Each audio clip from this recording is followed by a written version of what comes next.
તો અનલોક 1 બાદ મુખ્યમંત્રી વિજય રૂપાણી જીએસટીવી સાથે સીધો સંવાદ કરી રહ્યા છે. સીધા જઈશું.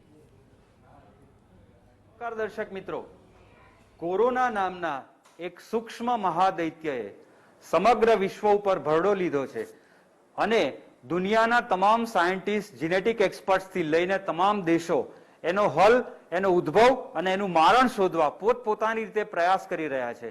માણસ જાતના 5000 વર્ષના લેખિત ઇતિહાસમાં આવી પહેલી ઘટના છે કે હજી સુધી એનો કોઈ હલ જડી રહ્યો નથી. ત્યારે દરેક દેશ ને દરેક રાજ્ય પોતપોતાની રીતે, પોતાની સમજ પ્રમાણે પોતાની પ્રજાને એમાંથી બચાવવા, સાવધ કરવા અને બહાર કાઢવા સિન્સિયરલી પ્રયાસ કરી રહ્યા છે. એવા સમયે ભારત અને ગુજરાત, ફોર્ચ્યુનેટલી ગુજરાતમાં વિજય રૂપાણી જેવા એક સંવેદનશીલ હૃદય ધરાવતા મુખ્યમંત્રી અત્યારે છે. મિત્રો, અંગ્રેજીમાં એક કહેવત છે કે criticism and accolades go hand in hand together where the choices are made by the people. ટીકા કરવી એ સામાન્ય ને ઇઝી કામ છે. કોઈનો આશય ખરાબ હોતો નથી. ગુજરાતીમાં કહેવત છે કે આપણી અપેક્ષાઓ વધારે હોય છે, કોઈની લાગણીઓ ઓછી હોતી નથી. વિજયભાઈ, જીએસટીવીના સ્પેશિયલ કાર્યક્રમમાં આપનું સ્વાગત છે. મેં અગાઉ કહ્યું એમ આપ પણ 70 દિવસથી આપની રીતે આપનું સમગ્ર તંત્ર ગોઠવીને ગુજરાતને એમાંથી બહાર કાઢવા પ્રયાસ કરી રહ્યા છો. અત્યારે છેલ્લી પરિસ્થિતિ, કોરોનાનો કંટ્રોલ અને પ્રોજેક્શન આવતા 2 મહિના સુધીમાં આપ ક્યાં જોઈ રહ્યા છો? એટલે અનલોક આપણે ભલે કર્યું, પણ કોરોના આપણી વચ્ચે જ છે. કોરોનાની સાથે આપણે રોજિંદી પ્રક્રિયા અને પ્રવૃત્તિ કરવાની છે. એટલે હું સ્પષ્ટ માનું છું કે આવનારા 2 મહિનામાં કોરોના વયો નથી જવાનો. કોરોનાની વચ્ચે આપણે, સંક્રમણની વચ્ચે આપણે આપણી જાતને સલામત રાખવાની છે. એટલે ગુજરાતમાં ફોર્ચ્યુનેટલી આપણો રિકવરી રેટ 67% છે. લગભગ 18,000ની આસપાસ જે કેસો આવ્યા એમાંથી લગભગ 4,500 જ અત્યારે પેશન્ટ હોસ્પિટલમાં છે. બાકીના બધા હોસ્પિટલમાંથી રજા આપવામાં આવી છે. અને આપણું ફ્યુચર પ્લાનિંગ કે 2 મહિનામાં પણ હજી કેસ વધે તો હોસ્પિટલ, બેડ્સ, ડોક્ટર, દવા, ઇન્સ્ટ્રુમેન્ટ, સાધનો એની પૂરતી ઉપલબ્ધિ રહે અને જે કોઈ કોરોનાનું પેશન્ટ ગુજરાતમાં બને એ પાછો જલ્દી સાજો થાય એ લક્ષ્ય સાથે આપણે વ્યવસ્થાઓ ગોઠવી છે. વિજયભાઈ, આપણો ગુજરાતનો ઇતિહાસ જોઈએ તો કુદરતી કે માનવ સર્જિત આપત્તિ વખતે ગુજરાતે સમગ્ર દેશને એક નવી દિશા અને એક સમજ અને એક દ્રષ્ટિ એ ત્રણેય આપ્યા છે. આ વખતે કોરોનાના આંકડાઓ સમગ્ર દેશના રાજ્યોમાં જે રીતના આવી રહ્યા છે, ગુજરાતે પૂરતો પ્રયાસ કર્યો છે. પણ સમહાવ, જે મેં અગાઉ કહ્યું કે ક્રિટિસિઝમ અને એકોલેટ્સ જોડે જ જાય છે, ઈરાદાઓમાં કોઈ ખોટ હોતી નથી. પણ ગુજરાતના આંકડાઓ અન્ય ઘણા અવિકસિત રાજ્યોની સરખામણીમાં પણ આ વખતે વધારે છે એવું મને એવું લાગે છે. આંકડાની માયાજાળ એ આપણે ગેરમાર્ગે દોરશે. અન્ય અવિકસિત રાજ્યો જે શબ્દ પ્રયોગ આપે કર્યો તો દેશ દુનિયામાં સૌથી વિકસિત અમેરિકા છે. અમેરિકાનું ફિગર શું છે? તો આખી દુનિયાનો સૌથી મોટો ફિગર અમેરિકામાં છે. એ રીતે જોવા જશું તો આપણે મગજ, એટલે આપણે તર્ક નહીં મળે આપણે. પરંતુ હું એમ કહું છું કે ગુજરાતના 5-7 રાજ્યો લ્યો, ભારતના 5-7 રાજ્યો લ્યો. આજે દિલ્હીની જનસંખ્યા 2 કરોડ, ગુજરાતની જનસંખ્યા 6.5 કરોડ. દિલ્હીમાં આજે 23-24 હજાર કેસ થઈ ગયા અને આપણે 6.5 કરોડમાં આપણા 18,000 કેસ છે. દિલ્હીમાં 2 કરોડની સંખ્યામાં 600 મૃત્યુ છે. આપણા 6.5 કરોડની સંખ્યામાં મૃત્યુ 1100 છે. નો ડાઉટ તમે એક્ટિવ કેસની સંખ્યામાં મૃત્યુનું પ્રમાણ જોવો તો 6% આપણે ઉપર છીએ. પર મિલિયન જોવો તો દિલ્હી વધી જાય છે કે 2 કરોડમાં 600 મૃત્યુ અને 6.5 કરોડમાં 1100 મૃત્યુ. તો પર મિલિયનમાં દિલ્હીના મૃત્યુની સંખ્યા વધી જાય છે. એ રીતે દિલ્હીનું મૂલ્યાંકન પણ ના થાય, એ રીતે ગુજરાતનું મૂલ્યાંકન પણ ના થાય. મહારાષ્ટ્રમાં આપણા કરતા મહારાષ્ટ્ર કેટલું મોટું? થોડુંક. 70,000 કેસ છે આજે, મતલબ કે 74,000 કેસ છે, અને મૃત્યુનું પ્રમાણ છે 2700 મૃત્યુ થઈ ગયા છે ત્યાં આગળ. એટલે તમે કેને કેવી રીતે કમ્પેર કરશો? હું માનું છું કોરોના એ વિશ્વની મોટી મહામારી શબ્દ છે, કુદરતી આફત છે. કોઈ સરકાર, પછી અમેરિકાની સરકાર હોય કે કોઈ પણ રાજ્યની સરકાર હોય, કોરોનાને આડો હાથ તો ન જ દઈ શકે. પરંતુ સરકારની જવાબદારી એ છે કે કોરોના થાય તો તમારી વ્યવસ્થા એવી બનવી જોઈએ કે તમારી પ્રજા એને પૂરતી સારીમાં સારી ટ્રીટમેન્ટ, સમયસર ટ્રીટમેન્ટ, સારી હોસ્પિટલ, એની વ્યવસ્થાઓ તમારે કરી આપવી પડે. અને જે ગુજરાતમાં આપણે કરી છે, હજી ગુજરાતમાં મારે કોઈ રાજ્યની ટીકા નથી કરવી, પણ એક બેડમાં બબેને સોડાવા નથી પડ્યા. ગુજરાતમાં મારે કોઈ કોરોનાના પેશન્ટને બેડ ન મળી અને રસ્તા ઉપર છે એવું પણ નથી બન્યું. અને ગુજરાતમાં કોઈ સાધન દવાના અભાવે કોઈ પેશન્ટ નથી સારવાર લઈ રહ્યો એવું પણ નથી બન્યું. એટલે આ બધી વ્યવસ્થાની જવાબદારી સરકારની છે. અને આજે તમારા માધ્યમથી હું ગુજરાતની જનતાને આશ્વાસન આપું છું કે કોરોના ચાલુ જ છે, એની વચ્ચે આપણે અનલોક કર્યું છે, છતાં કોરોનાથી ડરવાનું નથી, પણ કોરોનાથી સલામત રહેવાનું છે. અને કોઈને કોરોના થશે તો મારી સરકાર એની તુરંત સારવાર મળે એની બધી વ્યવસ્થા અમે કરી છે, કરવાના છીએ. લાંબુ ફ્યુચર પ્લાનિંગ પણ અમે કરીને બેઠા છીએ. જી વિજયભાઈ, આપે બહુ જ સાચું કીધું કે આ એક કમ્પેરિઝન લોકોના મનમાં ચાલતી હોય છે ત્યારે આવું ચિત્ર એક ઉપસતું હોય છે. એઝ યુ રાઇટલી સેડ કે આપણે સારું જ કર્યું છે અને કરી રહ્યા છીએ. આમાં એક ખાલી કોમન સાયકોલોજી એ ભાગ ભજવતી હોય છે કે ક્લાસમાં પહેલા નંબરે પાસ થતો હોય એ બીજા નંબરે પાસ. તો બીજું તમને કહું, મૃત્યુની જે પણ છે મેં કોઈ આંકડા છુપાવ્યા નથી. શરૂઆતથી જ બીજા રાજ્યોની કોઈ ટીકા નથી કરતો, પણ કોમોર્બિડિટીના આંકડા કોઈ રાજ્ય આપતી જ નથી. આપણે ત્યાં જે એમ્સના ડાયરેક્ટર ડોક્ટર ગુલેરિયાએ કીધું કે છેલ્લી ઘડીએ પેશન્ટ સિરિયસ થઈને હોસ્પિટલમાં આવે છે અને મૃત્યુ પામે છે.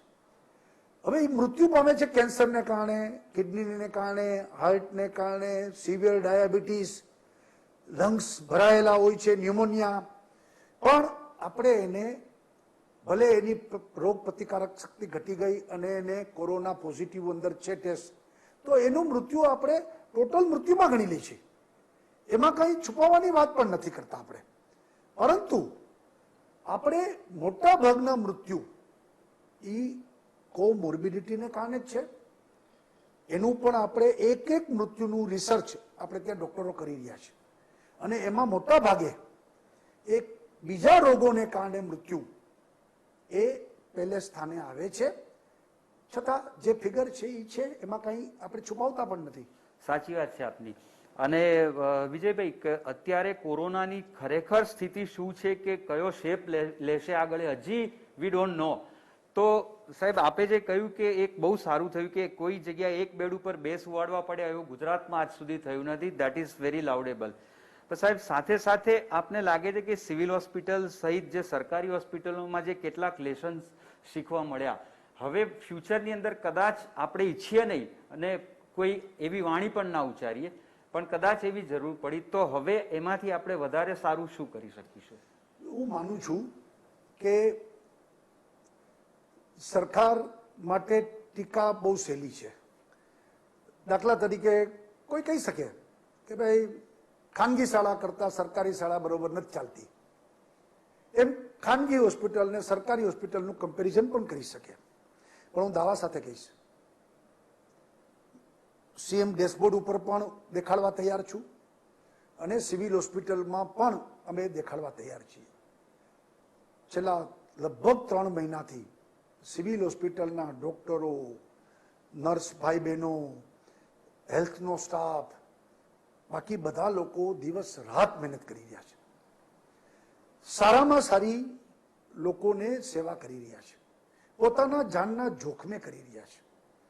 અને જે રીતે લોકો ડિસ્ચાર્જ થયા છે, ચાલો ત્યાં તો કોવિડમાં જવા ન મળે, પણ ડિસ્ચાર્જ જેટલા થયા છે એમને પણ તમે પૂછો તો મોટા ભાગે બધાનું કહેવું છે કે સાહેબ સારામાં સારી હોસ્પિટલે અમારી સેવા કરી છે અને અમે આજે જેટલો આભાર માનીએ એટલો ઓછો છો કે જીવતા ઘરે પાછા આવ્યા છીએ. તો આ પણ એક બીજી સાઈડ છે. ઠીક છે, ક્યારેક બોનાફાઇડ મિસ્ટેક એ બનતી હોય છે, કારણ કે હવે અમે ત્યાં કોલ સેન્ટર ઊભું કર્યું છે. જેટલા દર્દીઓ છે એના સગા સંબંધી સાથે વાતચીત થાય, જેટલા ડિસ્ચાર્જ થયા છે એના સાથે 7 દિવસ સુધી વાતચીત થાય, જેટલા ક્વોરન્ટાઇન છે એની સાથે વાતચીત થાય. તો આ બધું અમે કરીએ છીએ. કોલ સેન્ટરમાં દરરોજ 4,000 થી 5,000 ફોન થાય છે. એમાં એકાદા ફોનમાં ક્યાંક ભૂલ થઈ ગઈ હોય તો એ નથી એનો અર્થ કે બધું આવું જ ચાલે છે. બોનાફાઇડ મિસ્ટેક છે, મિસ્ટેક છે જ, તો બોનાફાઇડ મિસ્ટેક છે. પરંતુ જે રીતે સ્ટાફ દિવસ રાત મહેનત કરે છે, એનો ઉત્સાહ, એની મહેનત, એની સેવા એ પણ ન ભૂલવી જોઈએ એવું મારું માનવું છે. સાહેબ, સૌથી પહેલા તો તમને ઓન કેમેરા ધન્યવાદ આપીએ છીએ, કારણ કે આટલા વર્ષમાં બહુ જ ઓછા મુખ્યમંત્રી એવા જોયા છે કે પોતાના તંત્રમાં પણ કંઈ ખામી રહી ગઈ હોય તો જાહેરમાં સ્વીકારે છે, અને આ હિંમત બહુ ઓછામાં છે. કારણ કે અમે ઘણા માનીએ છીએ કે આપ રાજકારણમાં છો પણ હૃદયથી રાજકારણી નથી, એટલા માટે. હવે બીજો એક સવાલ સાહેબ, કે ગુજરાતે મેજર બ્રેક થ્રુ કર્યો છે, બહુ ઓછા લોકો એનું ગર્વ લે છે કે આપણા વિજ્ઞાનીઓએ, આપણા જીનેટિક સાયન્ટિસ્ટે કોરોનાના પ્રોટીનના જે કેટલાક અંશો શોધ્યા છે એ ભારત જીનોમ સિક્વન્સ શોધી છે, એ ભારતમાં સૌથી પહેલું થયું છે.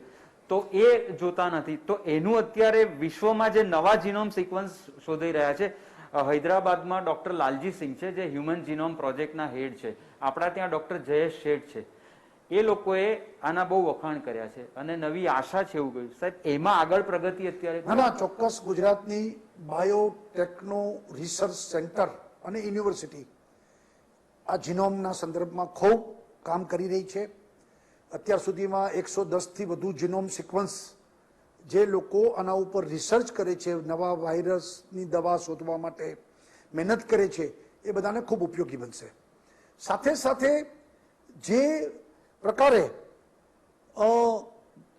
કયા પ્રકારના ઘાતક છે, એટલે એસ અને આપણને ખબર છે કે બધાને જે અલગ અલગ રેસ એના પણ ચર્ચાઓ ચાલી રહી છે. એમાં જીનોમ સિક્વન્સ આપણે ખૂબ ઉપયોગી બનવાનું છે. અને એ લોકો પોતે જેટલા મૃત્યુ થયેલા લોકો છે એના પણ સેમ્પલ લઈને એના પણ જીનોમ સિક્વન્સિસ આખી ઊભી કરીને મૃત્યુનું કારણ, એ મૃત્યુ ન થાય એટલા માટે નવા સંશોધનો, આ બધામાં પાયામાં આપણી આ બાયોટેક રિસર્ચ ઇન્સ્ટિટ્યૂટ રહેશે. ગુજરાતની સરકારી સંસ્થા છે, આપને ગૌરવ છે. That is really good. Vijaybhai, એક સંવેદનશીલ વ્યક્તિ તરીકે મુખ્યમંત્રી ઉપરાંત માઇગ્રેશનના જે દ્રશ્યો આપણે જોયા છે એમાં we are not going into that કે સમય આપ્યો કે નહીં, ગોન ઇઝ ગોન. પણ હવે જે લોકો ગયા છે એમને એક ડિજેક્ટેડ કે રિજેક્ટેડની ફિલિંગ જેમના ત્યાં કામ કરતા હતા એમના તરફથી પણ આવી છે. સરકાર આમાં નથી. આ વ્યક્તિગત એક મામલો છે કે મારા ત્યાંથી કામ કરનારને જતા હું કેવી રીતે રોકી શક્યો હોત. એક વિશ્વાસ થોડો જનારાનો તૂટ્યો છે. તો હવે જ્યારે બધું સરખું થાય ત્યારે રાજ્ય સરકાર એ લોકોમાં એક વિશ્વાસ પુનઃ ઉભો કરે કે આવો અમે તમારી કેર કરીએ છીએ, એના માટેના કોઈ નવા જ ઇનોવેટિવ પગલા. તો અમે પહેલા તો આપણું ગુજરાત એક જ રાજ્ય એવું છે કે જેને ખૂબ સારી રીતે સાયલેન્ટલી સૌથી વધુ માઇગ્રન્ટ લેબરને સૌથી વધુ ટ્રેનો લગાડીને આપણે એમના ગામ મોકલાવ્યા. 999 ટ્રેન, લગભગ 15 લાખથી વધુ માઇગ્રન્ટ મજદૂરો, અને બધાને વ્યવસ્થિત વિથ ભોજન, પાણી. ક્યારેક એને ઉતાવળ થઈ ગઈ, આજે ટ્રેન લાગવાની હતી બદલે 2 દિવસ પછી અમારો વારો આવ્યો એટલે રસ્તા ઉપર આવી ગયા હશે, એવા 2-4 દ્રશ્યો સર્જાણા. પણ આઝાદી પછી આટલું મોટું માઇગ્રેશન, 15 લાખ લોકો ટ્રેન દ્વારા ગયા, બસ દ્વારા જુદા, પોતાના પ્રાઇવેટ વાહનોમાં ગયા જુદા. આ બધાને આપણે બહુ સારી રીતે શિફ્ટ કર્યા. જતા જતા બધા કહેતા હતા કે હમ વાપસ આएंगे. અને મને પણ આશા છે કે એક વખત મનમાં જાગ્યું છે કે એકવાર ગામ જવું છે, જાય. મહિના દિવસમાં બધા પાછા આવવાના છે અને ગુજરાતમાં બધા રોજી રોટી પ્રાપ્ત કરશે અને પાછા આપણા ધંધા ઉદ્યોગો એકદમ ફૂલ ફ્લેશ, ફૂલ બહારમાં ચાલવાના છે. વિજયભાઈ, વડાપ્રધાને જે 20 લાખ કરોડનું પેકેજ જાહેર કર્યું અને એમાં જે લોન આપવાની છે એની ટેકનિકલ પ્રોસેસીસ પણ ચાલી રહી છે અને લોકો એના માટે એપ્લાય પણ કરી રહ્યા છે અને એમાં જે ફોર્મ ભરવાના હોય છે એ લોકો હજી શીખી રહ્યા છે. આ તો કેન્દ્ર સરકારની એક ઇન્સેન્ટિવની યોજના થઈ.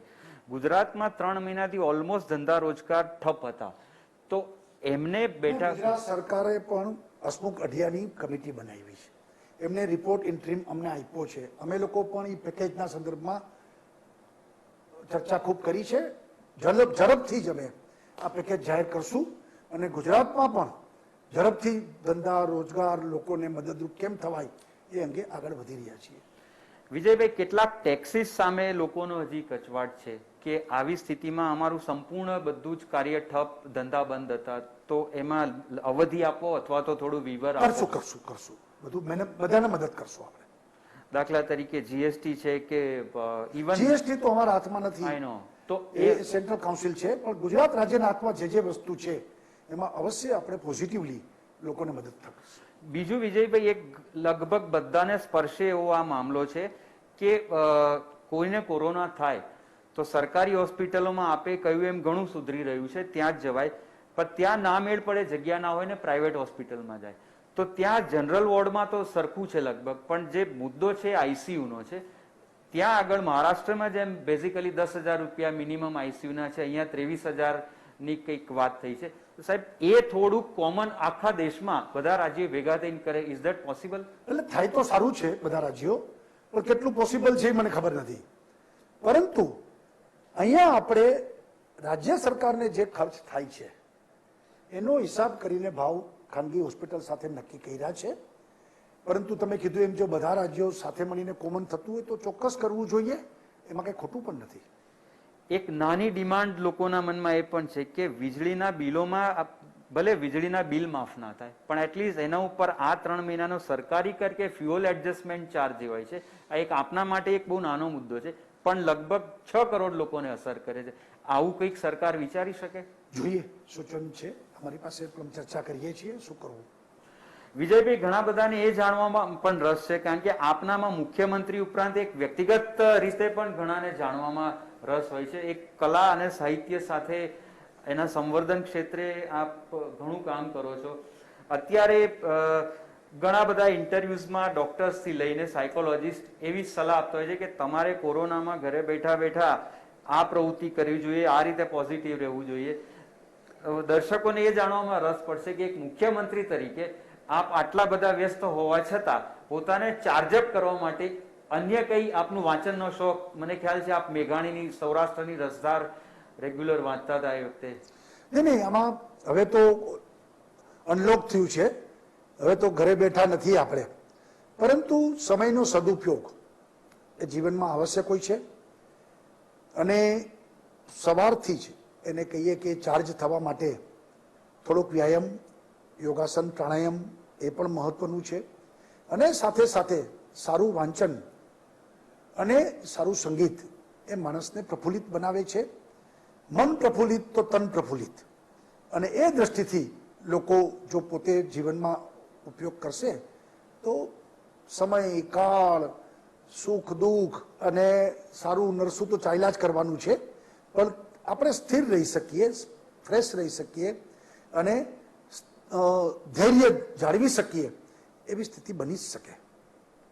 વિજયભાઈ, કોરોનાના સંદર્ભમાં આજે પોલિટિકલ વાત કરવી જ નથી, પણ રાજ્યસભાની ચૂંટણી આવી રહી છે અને આજના જે ડેવલપમેન્ટ છે કોંગ્રેસના, એવું લાગે છે કે 3 સીટો આપે જે ભવિષ્યવાણી કરી હતી એ રીતે આપની પાસે આવી રહી છે. આ ટાઈમ આપને લાગે છે કે અત્યારે જે જાહેર કરી કોરોનામાં, જ્યારે social distancing timing, is it okay? હવે તો ભારત સરકારે અનલોક કરીને પછી ચૂંટણીની પ્રક્રિયાને આગળ વધારી છે. સોશિયલ ડિસ્ટન્સ સાથે મતદાન થશે, એનો કોઈ સવાલ નથી. પરંતુ અમે ત્યારે જો ચૂંટણી થઈ હોત કે આજે ચૂંટણી થવાની છે, કોંગ્રેસ આંતરિક રીતે જ ભાંગી ગઈ છે, કોંગ્રેસ પોતાના ભારથી તૂટી રહી છે, અને કોંગ્રેસ હું નથી માનતો કે હવે આવનારા દિવસોમાં ટકી શકે, ડૂબતું નાવ થઈ ગયું છે. એટલે કોંગ્રેસમાં અસંતોષ આ નીકળી રહ્યો છે એવું માનવું પડે આપણે. વિજયભાઈ, એક કામ ગુજરાત સરકારે સારું કર્યું છે કે આપણું જે એનઆરજી ડિપાર્ટમેન્ટ છે, તો વિદેશમાં ફસાયેલા વિદ્યાર્થીઓ ખાસ કરીને, કારણ કે જે લોકો ત્યાં કમાય છે એમને એટલો પ્રશ્ન નથી નડ્યો, પણ વિદેશમાં ભણતા ગુજરાતી વિદ્યાર્થીઓ જે અનેક દેશોમાં બધાને ફસાયા પાછા લાવ્યા. ત્યાં અહીંયા પાછા લાવ્યા, અને ઉપરાંત ત્યાંના જે ગુજરાતીઓ છે એમનો સંપર્ક કરીને એમને શોધીને એમને મદદ કરવા જે ઇનિશિયેટિવ લેવાયો એની સહેજ ટૂંકમાં વાત કરીને આપણે વાત પૂરી કરી આપને. વિદેશમાં વસતા બધા ગુજરાતીઓ જે લોકો ચિંતામાં હતા ત્યાં પણ કોરોનાનો કેર છે, અહીંયા પણ આ સ્થિતિ છે. છતાં પણ લોકોને એમ થાય કે મા બાપને એમ થાય કે દીકરો ઘરે આવી જાય તો સારું આવા સંજોગોમાં. તો રાજ્ય સરકારે કેન્દ્ર સરકાર સાથે મળીને વિદેશ મંત્રાલય, એમ્બેસી ત્યાંની બધી અમે એક ડિપાર્ટમેન્ટ ઊભું કર્યું. વંદે ભારતના અંતર્ગત અમારા સ્પેશિયલ અધિકારીઓ મહેનત કરીને અત્યાર સુધીમાં 5000ની આસપાસ લોકોને વિદેશથી પાછા લાવ્યા છીએ, અને આપણે એમને ઘરે એમને સુખ સહી સલામત સાથે પહોંચાડી દીધા છે અને મદદ પણ કરી છે. હજુ પણ ઘણા આવી રહ્યા છે, આવશે. આ બધાની વ્યવસ્થા રાજ્ય સરકારે પૂર્તિ કરેલી છે. દર્શક મિત્રો, સંજોગો અને પરિમાણો અને કારણો ગમે તે હોય, પણ ભાષામાં જેમની પ્રમાણિકતા છલકાય છે, કોઈ દંભ નથી, એવા આપણા મુખ્યમંત્રી વિજયભાઈને આ તમામ વાતો દિલના ઊંડાણથી કરવા બદલ ખૂબ ખૂબ આભાર વિજયભાઈ આપનો. ખૂબ ખૂબ આભાર. GSTVના બધા સંચાલકો અને દર્શક મિત્રોને મારા પ્રણામ.